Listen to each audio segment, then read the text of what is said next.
Hello everyone, welcome to my channel English Gyan. আজকে আমরা পড়ব সিবিএসই বোর্ডের ক্লাস 11-এর হর্নবিল বুকের first chapter the portrait of a lady written by Khushwant Singh. তো the portrait of a lady writer হয়েছে খুশবন্ত সিং।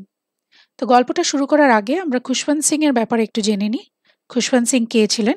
খুশবন্ত সিং একজন ইন্ডিয়ান অথর, জার্নালিস্ট, একজন নভেলিস্ট, লয়ার এবং পলিটিশিয়ান ছিলেন। He was from Punjab. He was awarded Padma Bhushan in 1974 by the Indian president. And his important works were like Train to Pakistan, Delhi a Novel, The Company of Women, etc. And of course, The Portrait of a Lady, which is an autobiography. Okay? তো খুশবন্ত সিং এর portrait of a lady একটা খুবই famous autobiography ছিল। তো autobiography বলতে আমরা কি বুঝি? অটোবায়োগ্রাফি হলো নিজের জীবনী বা নিজের জীবনের গল্প যদি নিজের মুখেই কেউ বলে থাকে সেটাকে আমরা অটোবায়োগ্রাফি বলি। ঠিক আছে? That is called an autobiography. মানে নিজের জীবনের গল্পই নিজের মুখে সে বর্ণনা দিচ্ছে, সেটাকে বলা হচ্ছে অটোবায়োগ্রাফি। তো পোর্ট্রেট অফ এ লেডিও খুশবন্ত সিং এর একটা অটোবায়োগ্রাফি। তো এখানে দেখো, the portrait of a lady. Portrait মানে কি? The meaning of A portrait is a picture, and picture of a lady. এখানে কোন লেডিকে বোঝানো হচ্ছে? এখানে খুশবন্ত সিং এর ঠাকুমাকে বোঝানো হচ্ছে। তো এই গল্পে আমরা দেখব খুশবন্ত সিং এবং তার ঠাকুমার মধ্যে ২০ বছরে ওদের মধ্যে যে সম্পর্কটা গড়ে উঠেছিল, মানে তারা যে ২০ বছর সাথে কাটিয়েছিলেন, তাদের মধ্যে যে রিলেশনটা গড়ে উঠেছিল, তাদের মধ্যে কিরকম সম্পর্ক ছিল, তারা কিভাবে কাটিয়েছিল ২০ বছরটা, এবং তার ঠাকুমার স্বভাব কিরকম ছিল, তার ক্যারেক্টারিস্টিক্স কিরকম ছিল, এইগুলো নিয়ে এই গল্পটা রয়েছে। ঠিক আছে? তো যাই হোক, আমরা পড়তে পড়তে বুঝবো বিষয়টা। আমরা স্টার্ট করছি। Okay, let us begin now.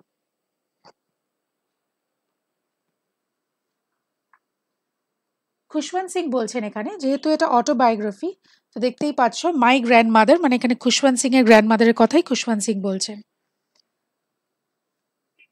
My grandmother, like everybody's grandmother, was an old women. আমার ঠাকুমা ঠিক যেরকম সকলের ঠাকুমাই হয় সেরকমই উনি একজন বৃদ্ধা মহিলা ছিলেন। She had been old and wrinkled for the 20 years that I had known her. বলছে তিনি কিরকম ছিলেন? ওল্ড, বৃদ্ধা ছিলেন, এবং wrinkled for the 20 years that I had known her. তাহলে এখানে দেখো, আচ্ছা আরেকটা কথা বলে দিই, গল্প পড়াতে পড়াতে যে ডিফিকাল্ট ওয়ার্ডসগুলো আছে সেগুলোর আমি মিনিং তোমাদেরকে বলে দেবো, তোমরা পজ করে মিনিংগুলো লিখে নিও। ঠিক আছে? Okay, so she had been old and wrinkled, second,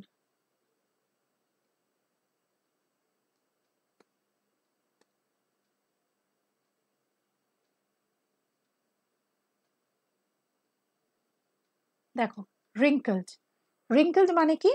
wrinkled মানে হয়েছে having fine lines on the face, মানে মুখের মধ্যে যে বয়স হলে যেটা হয় না, কোচকানো ভাব হয়ে যায়, বলি রেখা পড়ে যায়, ঠিক আছে, চামড়া কুচকে যাওয়ার ফলে যে ফাইন লাইন্স গুলো হয়ে যায়, সেটাকেই বলছে wrinkle। তো তার ফেসটা কিরকম ছিল? শি ওয়াজ ওল্ড এবং wrinkle ছিল, কোচকানো ছিল তার চামড়াটা। For the 20 years that I had known her, এই 20 বছরে যে আমি আমার ঠাকুমাকে দেখে এসেছি, ওনাকে আমি এরকমই দেখেছি, মানে তিনি ওল্ড ছিলেন এবং wrinkle ছিলেন। People said that she had once been young and pretty and had even had a husband, but that was hard to believe. তো লোকেরা বলতেন যে she had once been young and pretty, একসময় তিনি খুব মানে ইয়াং ছিল, কম বয়সী ছিল, এবং খুব বেশ দেখতে খুব সুন্দর ছিলেন, and even had a husband, এবং তার একটা হাজবেন্ডও ছিল। ঠিক আছে? But that was hard to believe, কিন্তু এটা আমার পক্ষে বিশ্বাস করাটা খুব ডিফিকাল্ট। ঠিক আছে? হার্ড টু বিলিভ মানে মানে অবিশ্বাস্য করা আর কি, মানে বিশ্বাস করা যাচ্ছে না আমার পক্ষে।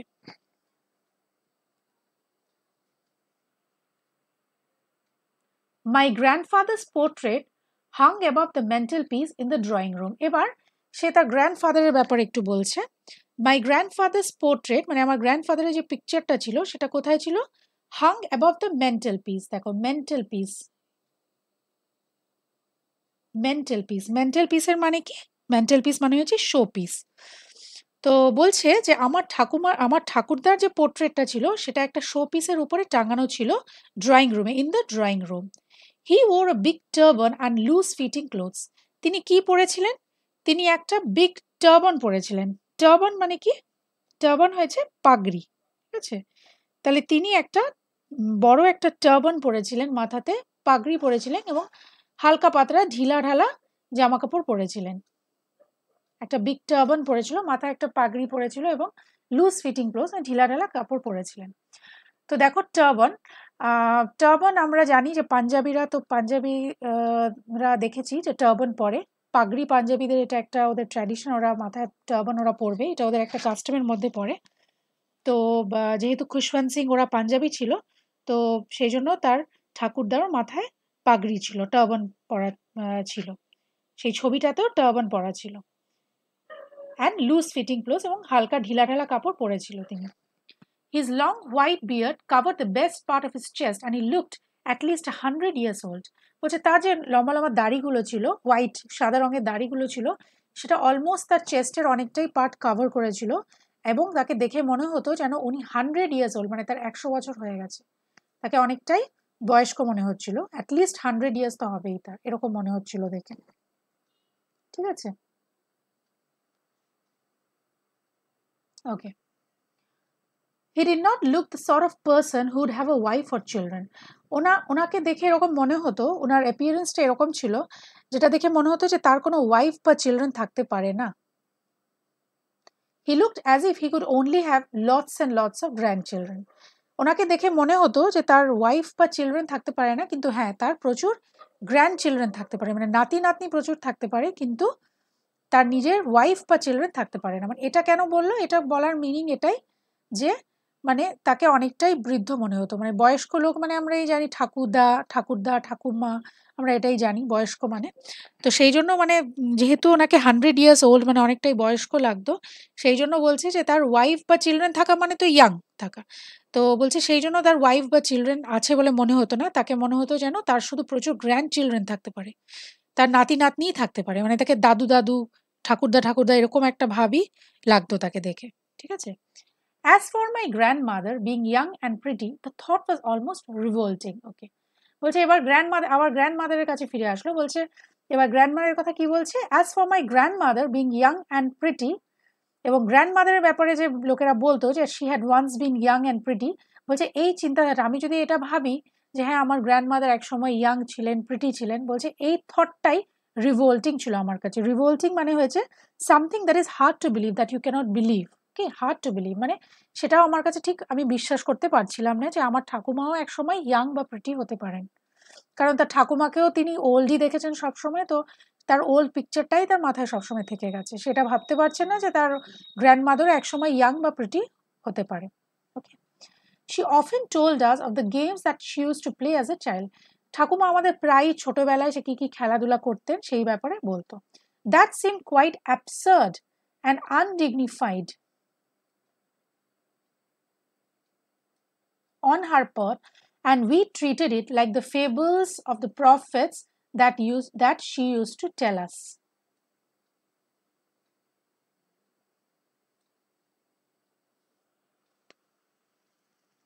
ওকে, সো এখানে কি বলছে যে ঠাকুমা আমাদেরকে বলতেন তিনি ছোটবেলায় কি কি খেলা খেলতেন, কিন্তু এটাও আমাদের কাছে বেশ কোয়াইট অ্যাবসার্ড এবং আনডিগনিফাইড মনে হতো, মানে এটাও খুব একটা বিলিভ করা যেত না। অ্যাবসার্ড মানে হচ্ছে খুব রিডিকিউলাস। ওকে, অ্যাবসার্ড মিনস লিখে নাও রিডিকিউলাস, আর আনডিগনিফাইড মানে something which you can't respect, not respectful.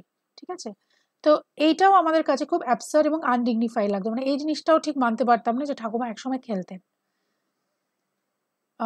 এবং এটাও মনে হতো যে it is absurd and undignified on her part, মানে তাকে নিয়ে এটা ভাবা যেত না যে সে খেলতে পারে, মানে একসময় সে ইয়াং ছিলেন, তিনি খেলতেন অ্যাজ আ চাইল্ড, যে এই থটটাও it was like kind of absurd and undignified on her part, and we treated it like the fables of the prophets that she use to tell us. এবং আমরা এটা কি ট্রিট করতাম, আমরা ভাবতাম মানে এটা ঠিক লাইক ফিকটিশিয়াস স্টোরিজগুলো হয় না, যেমন বেড টাইম ফেবলসগুলো, যেগুলো সত্যি নয়, আমাদের ঠাকুমা দিদারা ঘুম পাড়ানোর জন্য আমাদেরকে বলে থাকতো আগে, আমরা শুনতাম, এগুলো সত্যি নয়, মানে জাস্ট ফিকটিশিয়াস স্টোরিজ। ঠিক আমরাও তার এই কথাগুলো একটা ফিকটিশিয়াস স্টোরিজের মতোই আমরা এগুলোকে নিতাম। ওকে,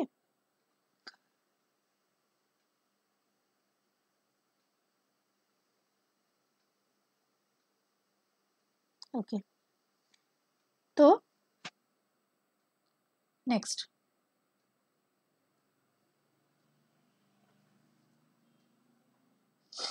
ওকে, নেক্সট প্যারাতে চলে আসি।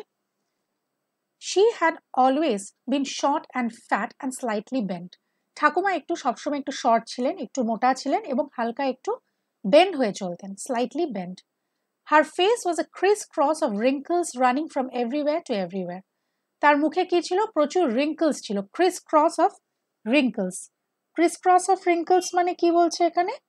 ক্রিস ক্রস মানে প্যাটার্ন অফ ইন্টারসেক্টিং লাইন্স, মানে মুখের এক পাশ থেকে আরেক পাশে ইন্টারসেক্টিং লাইন্সে তার ছোট ছোট রিঙ্কলস ছিল তার পুরো ফেসে, ভর্তি ছিল। রানিং ফ্রম এভরিওয়্যার টু, মানে সব দিকেই তার মুখে চারিদিকেই রিঙ্কলস ছিল।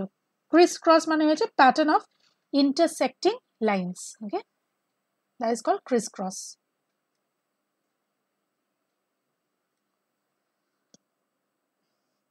Running from everywhere to everywhere. No, we were certain that she had always been as we had known her. না, এবার আমরা নিশ্চিত যে আমরা ঠিক তাকে যেরকম ভেবেছিলাম, মানে সবসময় যেরকম দেখে এসেছি তিনি আগেও সেরকমই ছিলেন।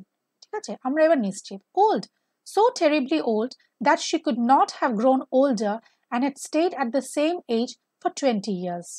বলছে যে she had been, না, বললো যে নো উই ওয়ার সার্টেন, মানে আমরা এটা মানে নিশ্চিত যে হ্যাঁ তিনি যেরকম আমরা তাকে দেখে এসেছি সে সেরকমই ছিলেন এবং সেরকমই আছে। এতটাই ওল্ড, টেরিবলি ওল্ড মানে ভীষণভাবে ওল্ড, বয়স্ক, যে এর থেকে আর বেশি ওল্ড হওয়া সম্ভব নয়, এর থেকে আর বেশি ওল্ড সে হতে পারে না। And had stayed at the same age for the 20 years, এবং লাস্ট 20 ইয়ার্স থেকে একই এজে সে রয়েছেন, মানে তাকে ঠিক একই রকম লাগছে দেখতে for the next 20 years. She could never have been pretty, সে কখনো প্রিটি হতে পারেই না, but she was always beautiful. তাহলে এখানে কি বলতে চাইছে? নট প্রিটি বাট বিউটিফুল, মানে প্রিটি মানে এখানে বোঝাচ্ছে যে সুন্দর, মানে ফিজিক্যাল বিউটি যেটা, সেটা বলছে।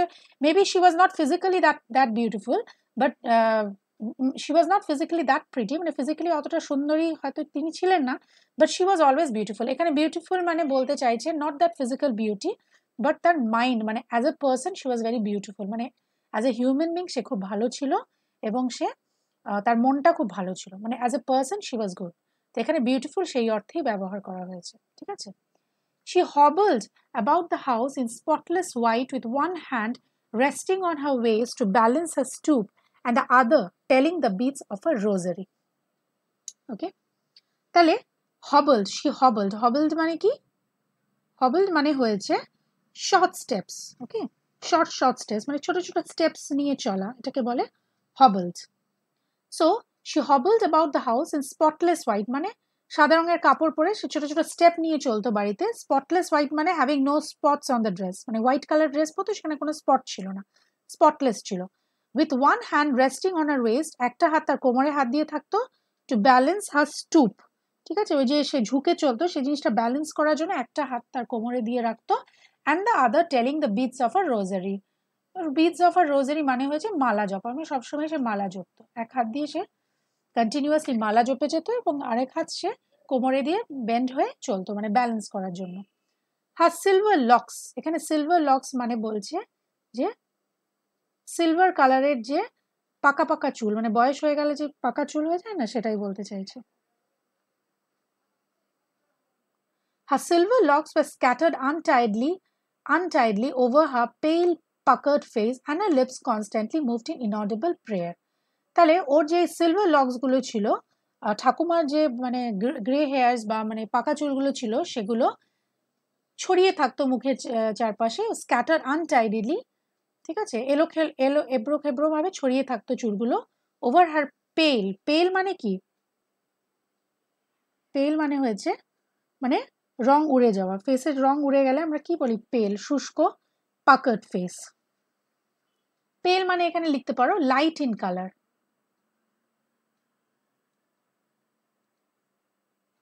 আর পাকার্ড ফেস মানে হয়েছে রিঙ্কলড ফেস। পাকার্ড মানে ওই রিঙ্কল যেটা বলেছিলাম, বলি রেখা মুখে, হ্যাঁ, লাইন্স। তো পেল পাকার্ড ফেস মানে তার ফেসটা কিরকম যেন পেল হয়ে গেছিল, শুষ্ক এবং puckered, wrinkled face. And her lips constantly, এবং তার ঠোঁটগুলো কি হতো? কনস্ট্যান্টলি ইনঅডিবল প্রেয়ার, মানে সবসময় সে মালা জপে যেত, প্রেয়ার করে যেত। ইনঅডিবল মানে যেটা শোনা যায় না, which you cannot hear, which is hardly audible. Yes, she was beautiful. হ্যাঁ, তিনি, আমার ঠাকুমা সুন্দর ছিলেন। ঠিক আছে, সুন্দর মানে তো আমি বললামই কি অর্থে সুন্দর, মানে ফিজিক্যাল বিউটি বলছে না এখানে। অ্যাজ এ পার্সন ভালো ছিলেন, তার মনটা খুব ভালো ছিল। She was like the winter landscape in the mountains and escape and expanse of pure white serenity breathing peace and contentment. Okay, তো এখানে কি বলছে?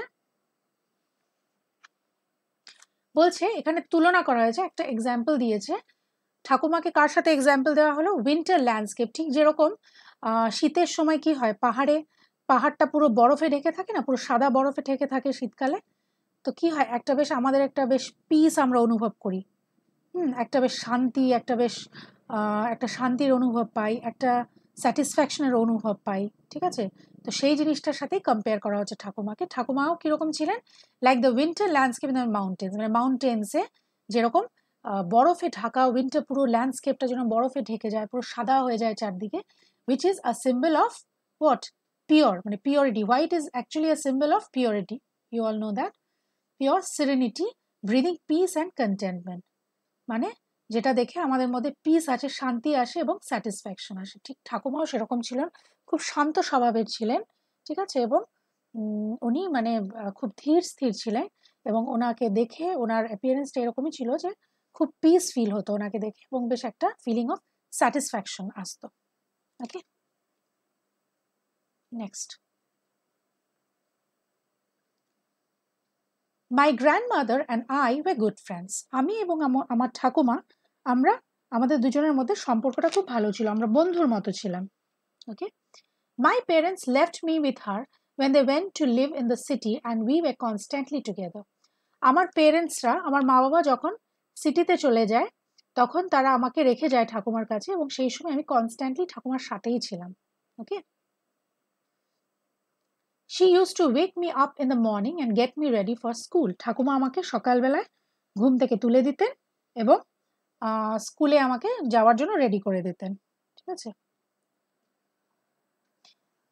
she said her morning prayer in a monotonous sing song.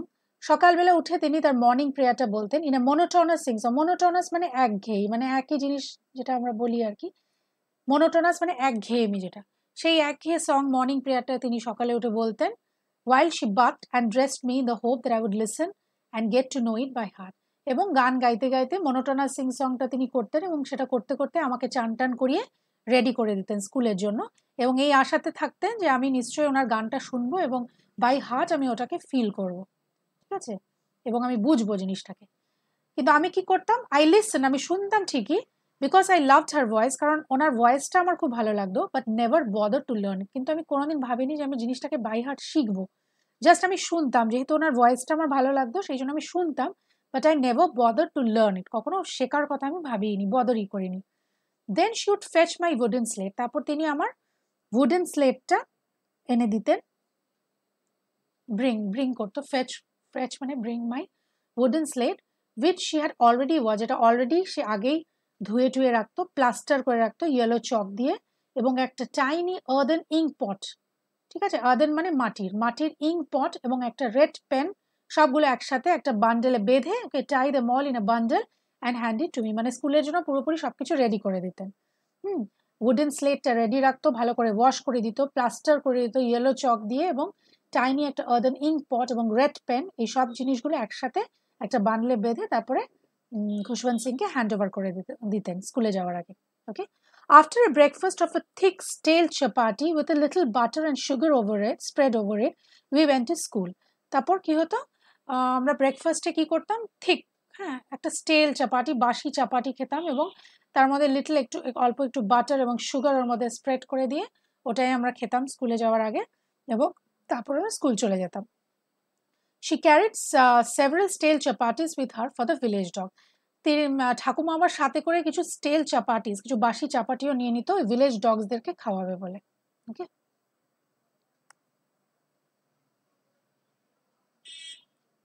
my grandmother always went to school with me because the school was attached to the temple. আমার ঠাকুমা আমার সাথে regularly school যেতেন আমাকে ছাড়তে। কেন যেতেন? কারণ স্কুলের পাশেই একটা টেম্পল ছিল, অ্যাটাচড একটা টেম্পল ছিল, সেই জন্য তিনি যেতেন, উনি ওই টেম্পলে গিয়ে বসতেন। The priest taught us the alphabet and the morning prayer. যে প্রিস্ট ছিল সে আমাদেরকে কি করতো, যে পুরোহিত ছিলেন, সে আমাদেরকে অ্যালফাবেট এবং মর্নিং প্রেয়ার পড়াতেন। স্কুলে। While the children sat in rows on either side of the veranda singing the alphabet or the prayer in a chorus, my grandmother sat inside reading the scriptures. তাহলে বলছেন যখন নাকি when the children sat in row, যখন চিলড্রেনরা একটা রোতে বসতো on either side, বারান্দা দু সাইডে ওরা একটা রো নিয়ে সবাই বসতো এবং তারা অ্যালফাবেট গুলো গান গেয়ে শিখতো, মানে গান গেয়ে গিয়ে তাদেরকে পড়ানো হতো এবং বাচ্চারা সেগুলো বলতো। Or the prayer in a chorus, মানে কোরাস মানে যখন সবাই একসাথে আর কি বলতো প্রেয়ারটা, ইন এ কোরাস, কোরাস মানে সবাই একসাথে বলা। মাই গ্র্যান্ডমাদার, আমার গ্র্যান্ডমাদার তখন কি করতো, একটা সাইডে she use to sat on one side reading the scripture, যে হোলি বুকস গুলো আছে সেগুলো তিনি বসে বসে পড়তেন। ঠিক আছে। when we had both finished, যখন আমাদের হয়ে যেত, মানে ওনারও হোলি বুকস পড়া হয়ে গেল এবং আমাদেরও স্কুল ফিনিশ হয়ে যেত class, we would walk back together, তারপরে আমরা আবার বাড়ি চলে আসতাম সাথে। this time the village dogs would meet us at the temple door, এবার এই সময় কি হতো, ভিলেজ ডগস গুলো আমাদেরকে টেম্পল ডোরে এসে মিট করতো। they followed us to our home, growling and fighting with each other for the chapatis we throw to them. তো কি হতো, ওই ডগস গুলো, স্ট্রিট ডগস গুলো আমাদের পেছন পেছন আসতো এবং তারাও চিৎকার করতো, ফাইট করতো। ঠিক আছে, ওরা আওয়াজ করতো, ফাইট করতো একে অপরের সাথে।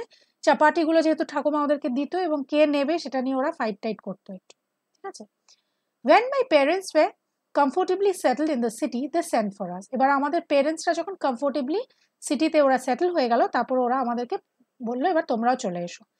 That was the turning point in our friendship, ওই জায়গাটাই আমাদের ফ্রেন্ডশিপে একটা টার্নিং পয়েন্ট চলে আসলো, একটা মোড় নিল আমাদের, যে আমরা ঠাকুমার যে রিলেশনশিপটা ছিল, বন্ডটা ছিল, সেটার মধ্যে একটা টার্নিং পয়েন্ট চলে আসলো। Although we share the same room, যদিও আমরা একটাই রুমে শুতাম, my grandmother no longer came to school with me, আমার ঠাকুমা আর আমার সাথে কিন্তু স্কুলে আসতেন না, মানে শহরে যাওয়ার পর আমার ঠাকুমা আর আমার সাথে স্কুলে আসতেন না। I use to go to an English school in a motor bus, আমি একটা ইংলিশ স্কুলে যেতাম মোটর বাসে করে, এবং সেখানে আমার ঠাকুমা আমার সাথে আসতেন না।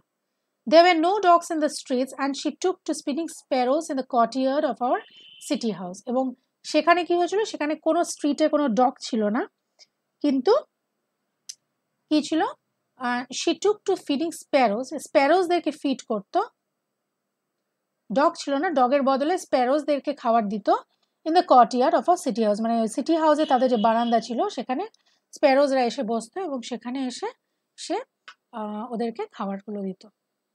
ঠিক আছে, তো বাকিটা আমরা নেক্সট ক্লাসে কন্টিনিউ করব, আজকে এইটুকুই থাক। তো স্টুডেন্টস, তোমরা আমার গল্পটা দেখবে কীরকম লাগলো তোমাদের, আর যদি ভালো লাগে তোমরা প্লিজ লাইক, শেয়ার, সাবস্ক্রাইব করবে, আমাকে জানাবে কেমন লাগলো, আর বেল আইকনটাকে হিট করবে যাতে আমি যখনই কিছু নোটিফিকেশন দেবো সেগুলো যাতে ইনস্ট্যান্টলি তোমাদের কাছে চলে আসে। ঠিক আছে, তো আজকের মতো এখানেই শেষ করছি, নেক্সট ক্লাসে তোমাদের সাথে আবার দেখা হবে। ভালো থেকো সবাই, বাই বাই।